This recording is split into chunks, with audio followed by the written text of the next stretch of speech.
আজকে সারার ভার্সিটিতে প্রথম দিন।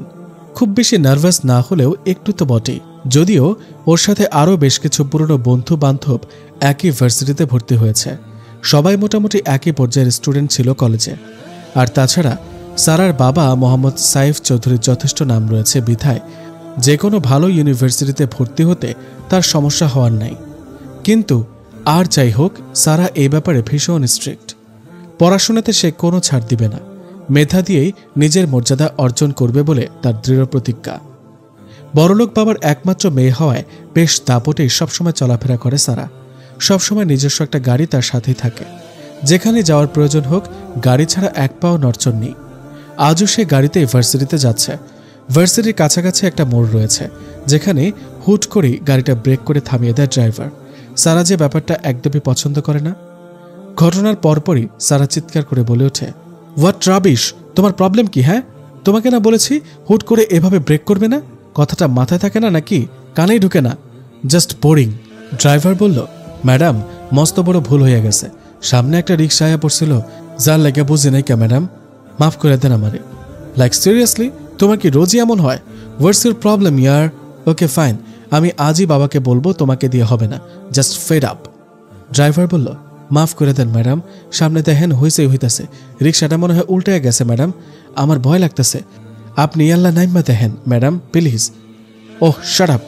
এই বলে সারা গাড়ি থেকে না নেমে জানালার কাঁচ নামিয়ে সামনে তাকিয়ে দেখল রিক্সাওয়ালার মাথায় আঘাত লেগেছে। সম্ভবত গাড়ি দেখে সাইডে নিতেই দেওয়ালের সাথে লেগে গেছে। বাইরে থেকে আশেপাশের লোকজন ভীষণ চিৎকার চেঁচামেচি শুরু করেছে। সারা বিরক্তিকর একটা ভাব নিয়ে বাইরে নেমে এলো। সারাকে দেখে সবাই চেঁচিয়ে চেঁচিয়ে বলে উঠল, কি ম্যাডাম, চোখে দেখতে পান না নাকি গাড়িতে হর্ন নাই? হর্নটা যদি একটু দিতেন তাহলে তো আর এমনটা হতো না। বেচারা লোকটা আগেই সাবধান হয়ে যেত, সরে যেত। আরও অনেকেই অনেক কথা বলে চলেছে। কেউ বলছে পুলিশে দে, কেউ বলছে জরিমানা কর, আবার অনেকে বলছে এরকম বড়লোকদের কাছে এগুলো কিছুই না, হাতের ময়লা। আসলে সারা হর্ন একদম পছন্দ করে না, আর তাই ড্রাইভার হর্ন বাজাতেও ভয় পায়। গাড়ির মধ্যে উঠেই সারা খুব জোরে জোরে গান চালু করে দেয়, যেন বাইরের হর্নের শব্দ ওর কানে না আসে। এর আগেও এই সমস্যার জন্য একটা অ্যাক্সিডেন্ট হয়ে পুলিশ কেস অবধি হয়ে গিয়েছিল। শুধুমাত্র সাইফ চৌধুরীর জন্য বেঁচে যেতে পেরেছে। হুট করেই সবার মাঝ থেকে একজন সালাম দিয়ে উঠল। সারা খুব একটা বুঝে উঠতে পারছে না কে সালাম দিল। তারপর সে আবার বলে উঠল, ম্যাম, সালাম দিলে উত্তর দিতে হয় এবং সালামের উত্তর শুনিয়ে দেওয়া ওয়াজিব। সারা ভাবছে, আজব তো, কে এই লোকটা? এরকম একটা ক্রাইসিসের মধ্যেও জ্ঞান দিতে এসেছে। ওদের তো কাজই এটা। ততক্ষণে সারা লোকটাকে দেখতে পারেনি। মুস্তাকিন সবার ভিড় এড়িয়ে এবার সামনে আসলো। তারপর বলল, ম্যাম, আপনার আরও একটু সতর্ক হওয়া উচিত ছিল। আজকে আপনার সামান্য অসতর্কতার কারণে আমরা 2টা মানুষ আঘাতপ্রাপ্ত হয়েছি। হ্যাঁ, মুস্তাকিনই রিকশায় করে যাচ্ছিল, আর এই অ্যাক্সিডেন্টের কারণে মুস্তাকিনও আঘাতপ্রাপ্ত হয়েছে। তার হাতের কনুয়ে এবং কপাল কেটে একটু রক্ত বের হচ্ছে। সারা কিছুক্ষণ মুস্তাকিনের দিকে তাকিয়ে ভাবছে, সিরিয়াসলি এখনও এমন মানুষ আছে? ওনার জায়গায় অন্য কেউ থাকলে অনেক খারাপ আচরণ করত। কথাগুলো নরমভাবে ভাবলেও সারা উত্তরটা নরমভাবে দিতে পারল না, হয়তো অভ্যাসগত কারণে। সারা বলল, what do you mean by অসতর্কতা? অসতর্কতা আপনার রিক্সাওয়ালাও ছিল, তাকে না বলে আমাকে শুধু কেন বলছেন? যত সব। এত কথা বাদ দিন, ক্ষতিপূরণ হিসেবে কত টাকা দিতে হবে তাই বলুন। এত কথা আমার পছন্দ না। মুস্তাকিন খুব একটা অবাক হল না, কারণ বড়লোকের মেয়ে বলে কথা, এরকম দাম্ভিকতা তো থাকবেই। মুস্তাকিন বলল, না, কোনো প্রয়োজন নেই, আপনি যেতে পারেন, ধন্যবাদ। সারা কিছুটা ভ্রু কুঁচকে মুস্তাকিনের দিকে তাকিয়ে ভাবছে, যত সব ভালো মানুষই, এসব দেখানো মানসিকতা একদম পছন্দ না। ভাবতে ভাবতে কিছু না বলেই সেখান থেকে বিদায় নিয়ে সারা চলে গেল ভার্সিটির ক্যাম্পাসের দিকে। মুস্তাকিন মোড়ের একটা ওষুধের দোকানে যেয়ে ফার্স্ট এইড নিয়ে নিল এবং নিজ খরচে রিক্সাওয়ালাকেও ফার্স্ট এইড দিয়ে সামান্য কিছু টাকাও দিয়ে দিল, যেন আরও কিছু ঔষধ কিনতে পারে। এখনও ক্লাস শুরু হয়নি। সবাই ক্লাসে বসে বসে টিচারের জন্য অপেক্ষা করছে। সারা তার পুরনো ফ্রেন্ডদের সাথে আড্ডা দিচ্ছিল। হুট করে ক্লাসের সবাই দাঁড়িয়ে বলে উঠল, গুড মর্নিং স্যার। স্যার বলল, আসসালামু আলাইকুম রহমতুল্লাহি ওয়া বারাকাতুহু। সবাই বেশ ইতস্তত হয়ে গেছে স্যারের নিজেই সালাম দেওয়ার জন্য। সারা অবাক হয়ে শুধু তাকিয়ে আছে। আমি কাকে দেখছি? He is my class teacher. Oh my God. প্রথম দিনে স্যারের কাছে কালার হয়ে গেলাম। স্যার যদি এটা নিয়ে ক্লাসে কথা শোনায়, সবার সামনেই তো আমি অপমানিত হব। ধ্যাত, আজকের দিনটাই নষ্ট। আজকে কি এমন হওয়ার ছিল? সারা যেন ভাবনার মাঝেই ডুবে আছে। এদিকে ক্লাসের সবাই যার যার সিটে ততক্ষণে বসে পড়েছে। সারা দাঁড়িয়ে তখনও ভেবেই যাচ্ছিল, মুস্তাকিন তার ভাবনার অবসান ঘটাতে বলে উঠল, এই যে ম্যাম, সবাইকে বসতে বলেছি, আর সবার মধ্যে আপনিও আছেন। সারা কিছুটা অপ্রস্তুত হয়ে আমতা আমতা করে বলল, মানে হ্যাঁ। আচ্ছা ঠিক আছে, বসুন। তারপর সবাই মুস্তাকিনের দিকে মনোযোগী দৃষ্টিতে তাকালো। মুস্তাকিন বলল, আজকে আপনাদের প্রথম ক্লাস এই ভার্সিটিতে, আর প্রথম ক্লাসটা আমার, এবং আমি আপনাদের ক্লাস টিচার। তাই সর্বপ্রথম আমি আপনাদের আমার পরিচয় দিচ্ছি, কেমন? আমি মোহাম্মদ মুস্তাকিন বিন মিরাজ, বায়োকেমিস্ট্রিতে পিএইচডি করেছি। আলহামদুলিল্লাহ, গত মাসের 1 তারিখেই ভার্সিটিতে প্রফেসর হিসেবে জয়েন করেছি। হঠাৎ একজন স্টুডেন্ট, নাম আকাশ, সে বলে উঠল, স্যার, আমরা তো ভাবলাম আপনি আমাদের ইসলাম শিক্ষা ক্লাস নেবেন। না, মানে আপনাকে দেখে তেমনই মনে হয়েছে। ক্লাসের অর্ধেকের বেশি স্টুডেন্টই হা হা করে হেসে উঠল। মুস্তাকিন বলল, প্লিজ আপনারা শান্ত হন। জি আলহামদুলিল্লাহ, বেশ ভালো ধারণা করেছেন। আমি বায়োকেমিস্ট্রির টিচার ঠিকই, তার আগে আমি একজন মুসলিম, একজন মুমিন। তাই একজন মুমিন ব্যক্তির যে সকল বৈশিষ্ট্য থাকা উচিত সেগুলো মেনে চলার চেষ্টা করি। আর এই যে পোশাক, সেটা আমার হবি বা ইচ্ছে বলতে পারেন। এটা আমার ভালো লাগে। মুস্তাকিন প্রায় সবসময় পাঞ্জাবি পায়জামা পরিধান করে, আর মুখ ভর্তি দাড়ি থাকায় সবারই এমন ধারণা হয়। তাই এই ব্যাপারে সে এখন অভ্যস্ত। সবাই বেশ নীরবে কথাগুলো শুনছে। তাই মুস্তাকিন আবার বলল, আচ্ছা, যেহেতু কথাটা উঠেছে তাই এটা থেকে সামনে আগাই। আচ্ছা, এই ক্লাসে ইসলাম ধর্মের কয়জন আছে একটু দেখি।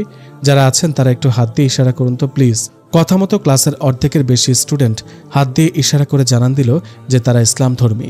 মুস্তাকিন আবারও বলতে শুরু করল, দেখুন, আমরা তো মুসলিম, তাই মুসলিম হয়ে মুসলিমকে সালাম দিতে হয়। এটা আমাদের ধর্মের শিক্ষা। এতে করে যে সালাম দেয় সে 90 নেকি সওয়াব অর্জন করে, এবং যে সালামের উত্তর নেয় সে 10 নেকি সওয়াব অর্জন করে। হাদিসে বর্ণিত আছে, সহি শুদ্ধ করে আগে আগে সালাম করা ও সর্বত্র সালামের ব্যাপক প্রসার করা। মুসলিম শরীফে হাদিস নাম্বার 54। বিশেষ দ্রষ্টব্য, আসসালামু এর শুরুর হামজা এবং মিমের পেশ স্পষ্ট করে উচ্চারণ করতে হবে। সালামের উত্তর শুনিয়ে দেওয়া ওয়াজিব। আলমগিরি 5/326।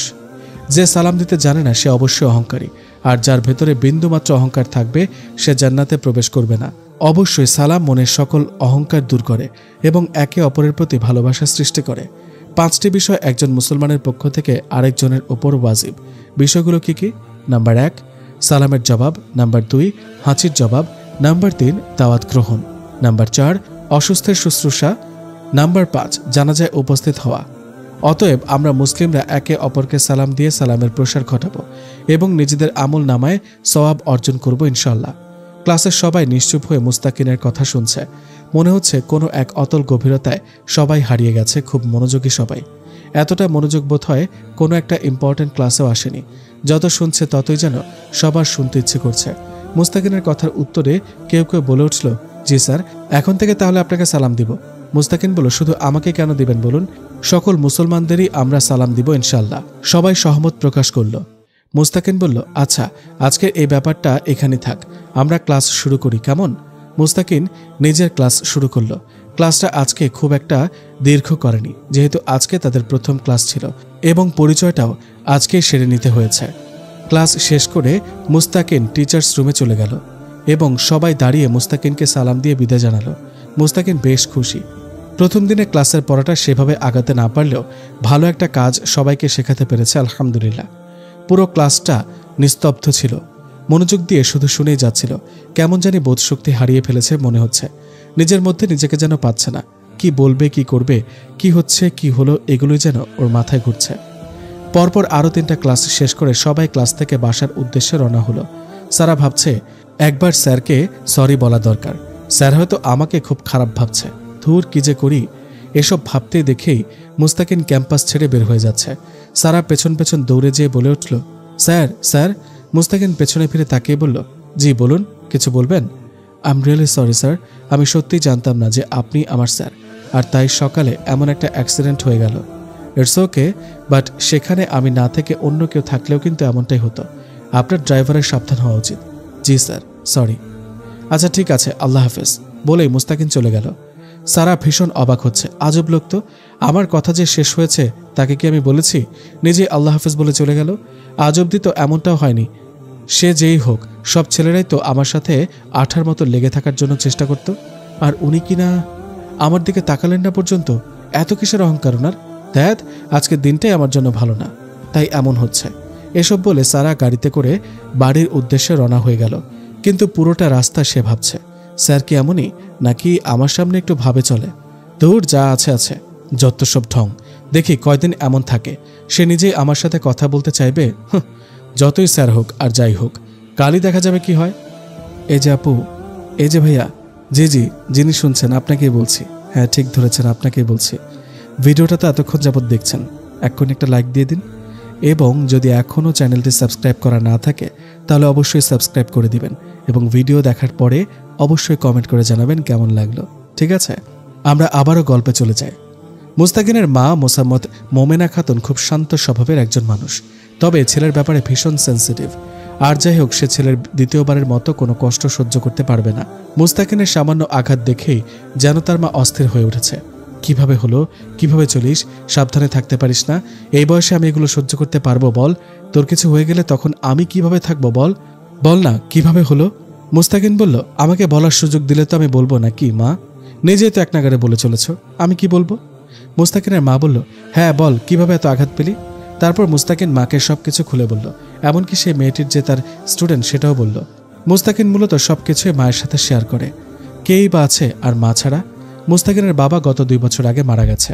মা প্রথম দিকে মেয়েটির ওপর ভীষণ রাগি রাগি ভাব করলেও পরবর্তীতে একটা দীর্ঘশ্বাস ফেলে নিজেকে সান্ত্বনা দিল যে সত্যিই তো বড়লোক মানুষেরা তো এমনই হয়। মুস্তাকিন আগের তুলনায় নিজেকে আরও গুছিয়ে নিয়েছে। প্রাত্যহিক একটা রুটিন হয়ে গেছে। ঠিক টাইমে খাওয়া, গোসল, নামাজ, কোরআন তেলাওয়াত, গল্প লেখা, একটু পড়াশোনা করা, ঘুমানো, সবকিছু যেন সমসাময়িক। নিজেকে যে সবসময় এসবের মাঝে ব্যস্ত রেখে সব ভুলে থাকতে চায় তা মুস্তাকিমের মা খুব ভালোই বুঝতে পারে, কিন্তু ছেলেকে এ নিয়ে কিছু বলে ওঠার সাহস পায় না। এখন সন্ধ্যা 7:30। এই সময়টাতে মুস্তাকিন একটু গল্প লিখতে বসে। মাগরিবের নামাজের পরে মনটা ভীষণ শান্ত অনুভব হয়। আজও মা এক কাপ চা নিয়ে এসে বসে পড়ল বিছানার এক কোণে। মুস্তাকিন বোঝে মা বারবার কি বলতে চায়, কিন্তু সে আর তেমন কিছু চায়ই না। মাও মুস্তাকিনের ভাষা বেশ বুঝতে পেরে নীরবে চলে যায়। মুস্তাকিনের বেশ কয়েকটা গল্প জমে গেছে। নিয়মিত গল্প লিখলেও গল্পগুলো আর শেয়ার করা হয় না নিয়মিত। আজ ভাবছে একটা গল্প ফেসবুকে শেয়ার করবে। অনেকদিন তো ফেসবুকে যাওয়া হয় না। নিজেকে এখন সব দিক থেকে অ্যাক্টিভ করতে হবে। আবার শুধু সারা বাবাকে স্ট্রেট বলে দিয়েছে তার এই ড্রাইভার চাই না, নতুন ড্রাইভার দিতে হবে। এই ড্রাইভারকে ছেড়ে না দিলেও তার জন্য নতুন ড্রাইভার রাখতে। আজকের মতো না হয়ে থাক, নেক্সট দিন যেন সে নতুন ড্রাইভার পায়, এটাই তার শেষ কথা। মোহাম্মদ সাইফ চৌধুরীর আর কিছু বলার নেই, বলার থাকলেও বা শুনে কে? প্রতিদিনের মতো আজও গাড়িতে হাই ভলিউমে গান ছেড়ে কলেজে যাচ্ছে। কানে হেডফোন লাগাবে না, এটাই তার সমস্যা। কানে হেডফোন লাগালেই এত সমস্যার সম্মুখীন হতে হয় না, কিন্তু কে কারে বোঝায়? আজ সারার ক্লাসে আসতে 5 মিনিট লেট। স্যার সহ বাকি সবাই ক্লাসে। ক্লাসও শুরু হয়ে গেছে। সারা ভাবছে, আজব, 5 মিনিটে ক্লাস শুরু? কেমন স্যার রে বাবা? সারা বলল, may I come in sir? Mustakin বলল, জি আসুন। Thank you sir. সারা তার সিটে যেয়ে বসে গেল, কিন্তু মুস্তাকিন আর কোনো জবাব দেয়নি। সারা মনে মনে ভাবছে, কি ভাব, থ্যাঙ্কসের উত্তর জানে না নাকি? পচা লোক একটা, এত ভাবনে আর কি আছে? মুস্তাকিন ক্লাস শুরু করে দিয়েছে। আজ প্রথম চ্যাপ্টার পড়ানো শুরু করেছে। সবাইকে নোট করতে, বই খাতা বের করতে বলে মুস্তাকিন পড়াচ্ছে আর মাঝে মাঝে হোয়াইট বোর্ডে লিখছে। হঠাৎই মনে হলো একটা মেয়ে হয়তো তার দিকে ভীষণ কড়াভাবে তাকিয়ে খুঁটিয়ে খুঁটিয়ে দেখছে। মুস্তাকিন বেশ ইতস্তত বোধ করলেও মেয়েটির সেদিকে খেয়ালই নেই। মেয়েটির নাম লাইসা, সারারই পুরনো ফ্রেন্ড, বেস্ট ফ্রেন্ড বললেই চলে। দুজনে বেশ খাতির। লাইসার এভাবে স্যারের দিকে ড্যাব ড্যাব করে তাকিয়ে থাকার ব্যাপারটা হঠাৎই সারার চোখে পড়ল। এতে সারা খুব একটা অবাক হয়নি। লাইসার স্বভাবই এমন, ভদ্র স্বভাবের সুন্দর কোনো ছেলেকে দেখলেই হা হা করে তাকিয়ে খুঁটিয়ে খুঁটিয়ে দেখে। তাই সারাও আর পাত্তা দিল না। মুস্তাকিনের ইচ্ছে ছিল ক্লাসে পড়ানোর পাশাপাশি ইসলাম নিয়েও 2-1টা কথা সবাইকে বলে ক্লাস শেষ করবে, কিন্তু আজ আর তা হলো না। মুস্তাকিনের ক্লাসে থাকতে বেশ অস্বস্তি হচ্ছে। কেউ এভাবে ড্যাব ড্যাব করে তাকিয়ে আছে তার দিকে, ভাবলে ভীষণ ভয় হয়। গুনাহের সাগরে যে বসবাস, যে সাগরে ডুব দেয় আর উঠতেই পারে না। আবার কেউ খুব কিনারায় যায় কিন্তু ডুব দিতে ভয় পায়। আবার কেউ সাগরের কিনারায় যেতেও ভয় পায়। মুস্তাকিন ক্লাস শেষ করে খুব দ্রুত ক্লাস থেকে বেরিয়ে গেল। অন্য আরও একটা সেকশনে ক্লাস আছে, তবে 3rd পিরিয়ডে। তাই সে টিচার্স রুমে বসে বসে একটা বই পড়ছিল। বইটির নাম সুন্নাহ। তা দেখে টিচার্স রুমে থাকা বেশ কয়েকজন টিচার চেপে চেপে টিটকারি মেরে ফিসফিসিয়ে কিছু একটা বলছিল। তা মুস্তাকিন বেশ টের পেয়েছে, কিন্তু কে কি বলল এতে তার কিছু যায় আসে না। 3rd পিরিয়ড পর মুস্তাকিন বাসায় চলে যাবে। আজ কেমন জানি অস্বস্তি লাগছে। ক্লাস শেষ করে মুস্তাকিন গেটের বাইরে একটা চায়ের দোকানে চা খাচ্ছিল। আশেপাশে বেশ কয়েকটা রিক্সা ছিল ঠিকই, তবে গতদিনের রিক্সাওয়ালার জন্য একটু অপেক্ষা করছে। দেখা হলে একটু খোঁজ নেওয়া যেত। হঠাৎ লাইসা আর সারা সামনে এসে হাজির। যদিও সারা একদমই আসতে চায়নি। লাইসা জোর করে সারাকে টানতে টানতে নিয়ে আসলো। সেটা মুস্তাকিনও টের পেল। লাইসা বলল, hi sir, how are you? Sir, I am Laisa. মুস্তাকিনের অস্বস্তিটা বেড়ে গেছে। ওর এসব ফালতু প্যাচালওয়ালা গল্প একদমই পছন্দ না। মুস্তাকিন সবসময় এগুলো থেকে দূরে থাকার চেষ্টা করে। মুস্তাকিন বলল, জি আলহামদুলিল্লাহ। প্রয়োজনীয় কিছু বলবেন কি? No sir, nothing serious. Mustakin বলল, আচ্ছা তাহলে আসি। এই বলে চলে যেতেই লাইসা আবার স্যার স্যার বলে পেছন থেকে ডেকে উঠল। দেখুন, প্রয়োজনীয় কোনো কথা না থাকলে প্লিজ আর আটকাবেন না, আমার যেতে হবে। Okay sir, you are so good. Mustakin বলল, জাযাকিল্লাহু খায়রান। শুনুন, একটা কথা বলি। পুরোটা না বলতেই লাইসা বলে উঠল, yes sir, of course, please tell. Mustakin বলল, প্রথমত আমি বাংলায় কথা বলা পছন্দ করি, আর দ্বিতীয়ত আমাকে প্লিজ অপ্রয়োজনে ডাকবেন না বা কথা বলবেন না। পড়াশোনার জন্য যদি কিছু বলার থাকে বলবেন, এর বাইরে না। আমার এসব কথা পছন্দ না এবং আমি মেয়েদের সাথে অপ্রয়োজনীয় কথা বলিও না। তাই দয়া করে কথাগুলো মনে রাখবেন একটু। জি স্যার। আচ্ছা স্যার, আপনি কি বিয়ে করেছেন? সারা বলল, লাইসা কি হচ্ছে? স্যার কি বলল শুনিসনি? মুস্তাকিন বলল, জি আমি বিবাহিত। আসি, আসসালামু আলাইকুম। বলে মুস্তাকিন চলে গেল। লাইসা ভেঙচি কেটে বলছে, যত সব ঠং, আমি শিওর উনি বিয়ে করেননি, এমনি আমাদের এগুলো বলেছে। সারা বলল, বিয়ে করতেই পারে, তোকে মিথ্যা বলে স্যারের কি লাভ? তবে স্যার একটু বেশি ভাবনা, এটা সত্যি। চল তো যাই। মুডটাই নষ্ট করে দিল। হ্যাঁ, মুস্তাকিন বিবাহিত, তবে স্ত্রীর সাথে আর কোনো সম্পর্ক নেই। মুস্তাকিনের প্রাক্তন স্ত্রী রাইসা অন্য একটা ছেলেকে বিয়ে করেছে। মুস্তাকিন এবং রাইসা রিলেশন করে বিয়ে করেছে। রিলেশনের 6 মাস যেতে মুস্তাকিনের মাঝে এক পরিবর্তন আসে মুস্তাকিনের বন্ধু হাসিবের মাধ্যমে। হাসিব গোড়া থেকে একজন ভালো মানুষ এবং দিনদার মুমিন ব্যক্তি। তার সাথে আলাপের বৃদ্ধিতেই আলহামদুলিল্লাহ মুস্তাকিন ইসলাম সম্পর্কে জানতে পেরেছে। প্রেম সম্পর্কটা হারাম জানার পর রাইসার সাথে আর হারাম সম্পর্ক রাখতে না চেয়ে বিয়ে করতে চায় বলে প্রপোজাল দেয়। প্রথমে রাইসা রাজি না হলেও পরে কি ভেবে রাজি হয়েছিল মুস্তাকিন আজও তা জানে না। তবে বিয়ের 1 বছরের মাথায় ছোটখাটো কিছু কারণ দেখিয়ে চলে যায় রাইসা। কারণগুলো ছিল, রাইসা একটা হুজুরের সাথে সংসার করতে পারবে না, আর হুজুরের বউ হিসেবে এত পর্দা, নামাজ, এত কিছু মানতেও পারবে না। মুস্তাকিন অনেক বোঝানোর চেষ্টা করেছে, কিন্তু রাইসা বুঝেনি। ডিভোর্স দিয়ে চলে যায়। তার 3 মাস পরে মুস্তাকিনের বাবা মারা যায়। একই সাথে 2টা ধাক্কা খেয়ে মুস্তাকিন হতাশ হয়ে পড়ে, কিন্তু হতাশা তাকে গ্রাস করতে পারেনি। কুরআনের আয়াত, মহানবী সাল্লাল্লাহু আলাইহি সাল্লামের আদর্শের বাণী মুস্তাকিনকে হতাশা কাটিয়ে আল্লাহর রহমতে স্বাভাবিক একটা সুন্দর শান্তির জীবন দান করেছেন। আলহামদুলিল্লাহ, মুস্তাকিন এখন ইসলামের আলোতেই সব সুখ শান্তি খুঁজে পেয়েছে। এদিকে লাইসা আর সারার আরও একটা ক্লাস আছে, তাই তারা আবার ক্লাসে চলে গেল। তখন কি একটা কাজে গেটের কাছে এসেছিল বিধায় স্যারের সাথে কথা বলতে গিয়েছিল। মুস্তাকিন বাসায় এসে গোসল করে 2 রাকাত নফল নামাজ পড়ে নিল। মনের মধ্যে কেমন অস্থিরতা, অস্বস্তি কাজ করছে, তাই নামাজ শেষ করে একটা দোয়া আছে, অস্বস্তি কিংবা অস্বাভাবিক লাগলে দোয়াটি পড়তে হয়। সেটাই বেশ কয়েকবার পড়ল। দোয়াটি হলো, হঠাৎ অস্বস্তি লাগলে বা অস্বাভাবিক অনুভূতি হলে এই দোয়াটি পড়বে, যার অর্থ, আমি আল্লাহর পরিপূর্ণ কালাম সমূহের দ্বারা আশ্রয় চাই তার ক্রোধ থেকে, তার শাস্তি থেকে এবং তার বান্দাদের অনিষ্ট থেকে, আর শয়তানদের কুমন্ত্রণা থেকে এবং তাদের উপস্থিতি থেকে। তারপর হালকা নাস্তা করে জিকির করতে করতে একটু ঘুমাতে গেল। একদম আসরের নামাজের জন্য উঠবে ইনশাল্লাহ। সারা আজ ভীষণ শান্ত আছে, ওর কেন জানি মনটা ভালো লাগছে না। বাড়িতে এসে ঘরের বেলকনিতে বসে কানে হেডফোন লাগিয়ে গান শুনছে। সারা বিশ্বাস করে গান শুনলে ওর মন ভালো হয়ে যায়, কিন্তু আজ আর কিচ্ছু মনে হচ্ছে না। অশান্ত মনটা তবুও ভারী। হঠাৎ সারার মা মোসাম্মদ শাহিদা চৌধুরী ফোন দিয়েছে। সারা ভাবছে, কি ব্যাপার, এই মহিলা কেন ফোন দিয়েছে? ওনার তো আমাকে ফোন দেওয়ার কথাই না, উনি তো আমাকে ফোন দেয়ও না, তবে আজ কেন? নাকি আমার মন খারাপ বুঝতে পেরেছে, ফোনটা দিয়েছে এজন্যই? শুনেছি মায়েরা সব বুঝতে পারে, দূরে থাকলেও নাকি টের পায়। তাহলে কি তাই? না না, উনি তো আমার মাই না। আমার মা হলে আমাকে ছেড়ে অন্য একটা লোকের সাথে যেতে পারতো না। সারা ফোনটা কেটে দিল। আরও বেশ কয়েকবার ফোন করলেও সারা ফোনটা ধরেনি। চেপে রাখা রাগ, অভিমান, জেদ ফোনটা ধরতে দিল না। সারার চোখ বেয়ে পানি পড়ছে। না না, আমি কাঁদছি কেন? আমি কাঁদবো না, আমার কাউকে দরকার নেই। এসব ভেবে সারা বাসা থেকে বের হয়ে ফ্রেন্ডদের সাথে আড্ডা দিতে বেরিয়ে গেল। নিজেকে ফ্রেন্ডসদের মাঝে ব্যস্ত রাখলে সারা সব ভুলে যায়। ভুলে যায় বললে ভুল হবে, ভুলে থাকার চেষ্টা করে। সারার মা সারার 5 বছর বয়সে সারার বাবার এক বন্ধুর সাথে পালিয়ে বিদেশ চলে যায়। তার 1 মাসের মধ্যেই সারার বাবার সাথে মায়ের ডিভোর্সও হয়ে যায়। সারা তখনও ছোট, তাই সারাকে সামলাতে কষ্ট হওয়ায় সাইফ চৌধুরীও আরও একটা বিয়ে করে নেন। একা সামলানো আসলেই সাইফ চৌধুরীর পক্ষে সম্ভব ছিল না। বিজনেস, মিটিং সবকিছু মিলিয়ে খুব হিমশিম খাচ্ছিল বিধায় তার দ্বিতীয় বিয়ে। সাইফ চৌধুরীর দ্বিতীয় স্ত্রী মোসাম্মদ রেহানা চৌধুরী বেশ ভালো, সারাকে নিজের মেয়ের মতোই ভালোবেসেছে, বড় করেছে।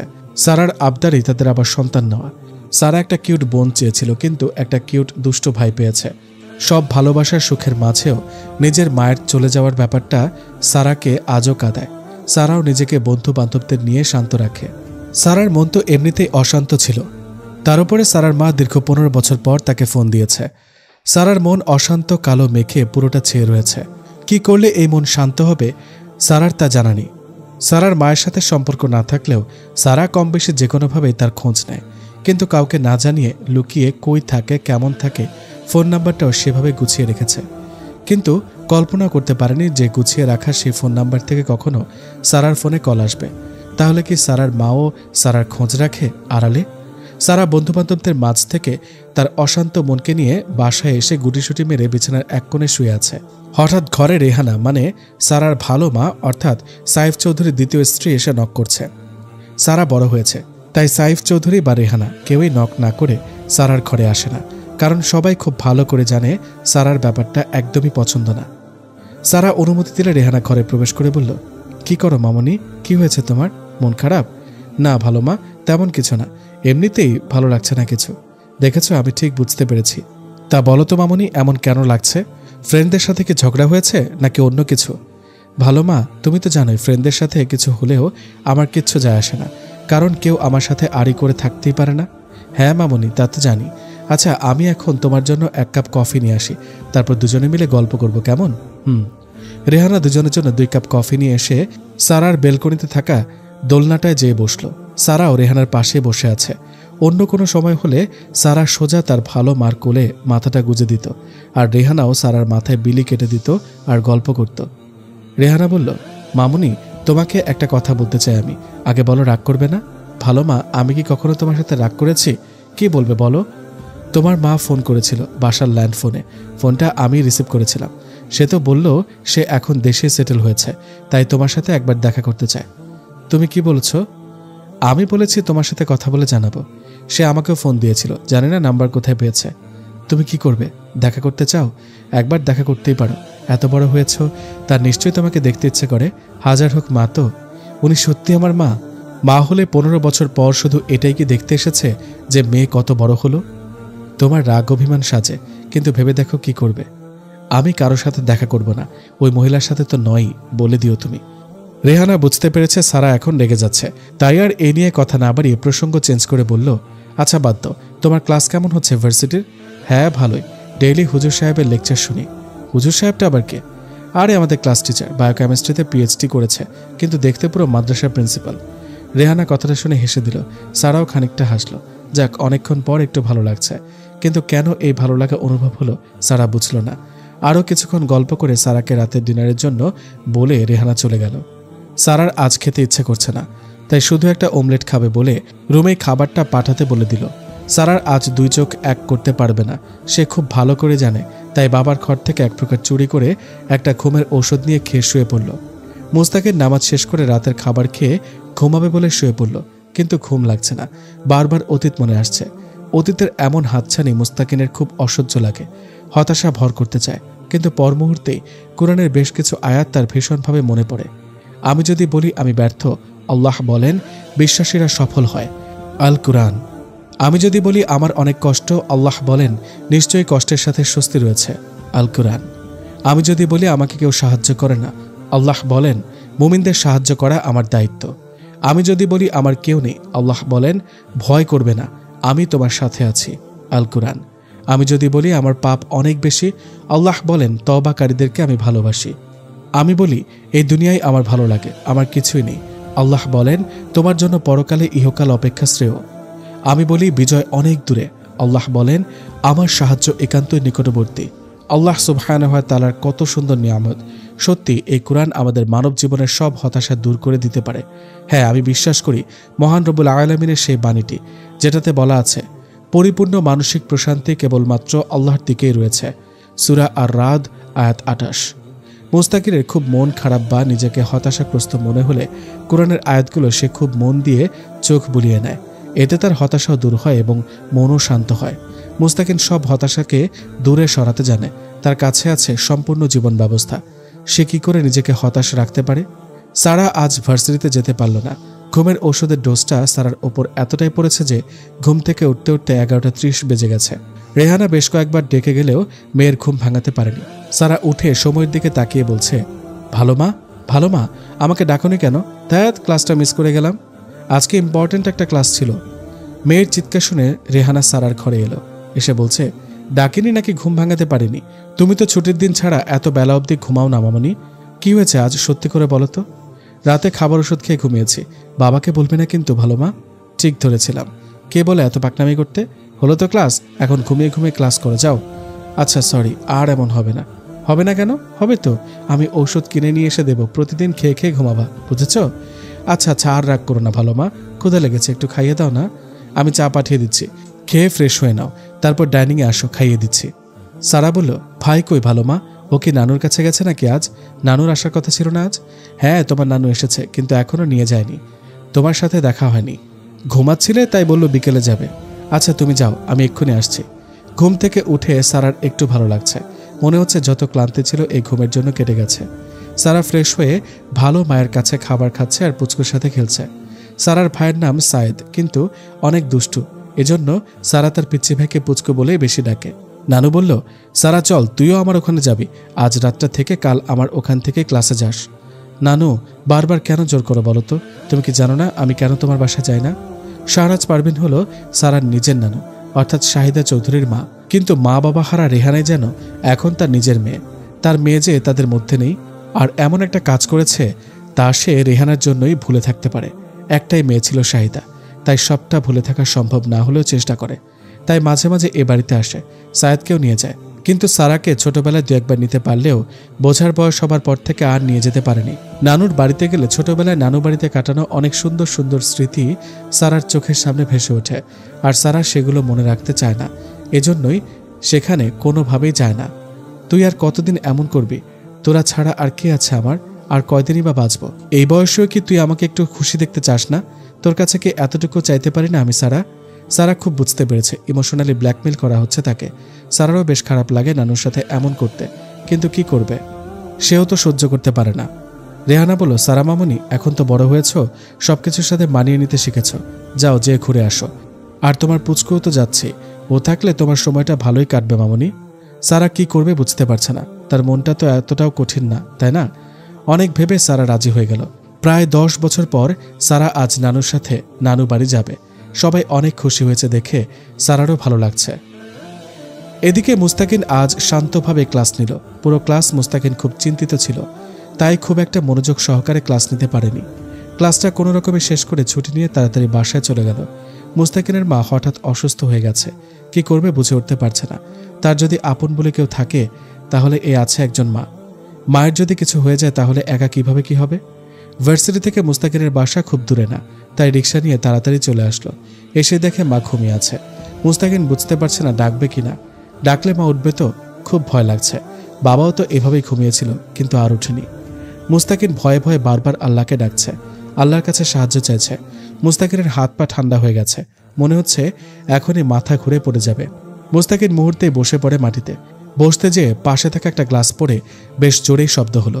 শব্দে মুস্তাকিনের মায়ের ঘুম ভেঙে যায়। মুস্তাকিনের মা বলে ওঠে, বাবা কখন আসলি? ডাকিস না কেন? মুস্তাকিন যেন প্রাণ ফিরে পেল। যে ভয়টা পাচ্ছিল তা কেটে গেছে, কিন্তু মুস্তাকিনের চোখে পানি। মুস্তাকিন আলহামদুলিল্লাহ আলহামদুলিল্লাহ বলে বারবার শুকরিয়া আদায় করছে, আর তার চোখ বেয়ে অঝরে পানি পড়ছে।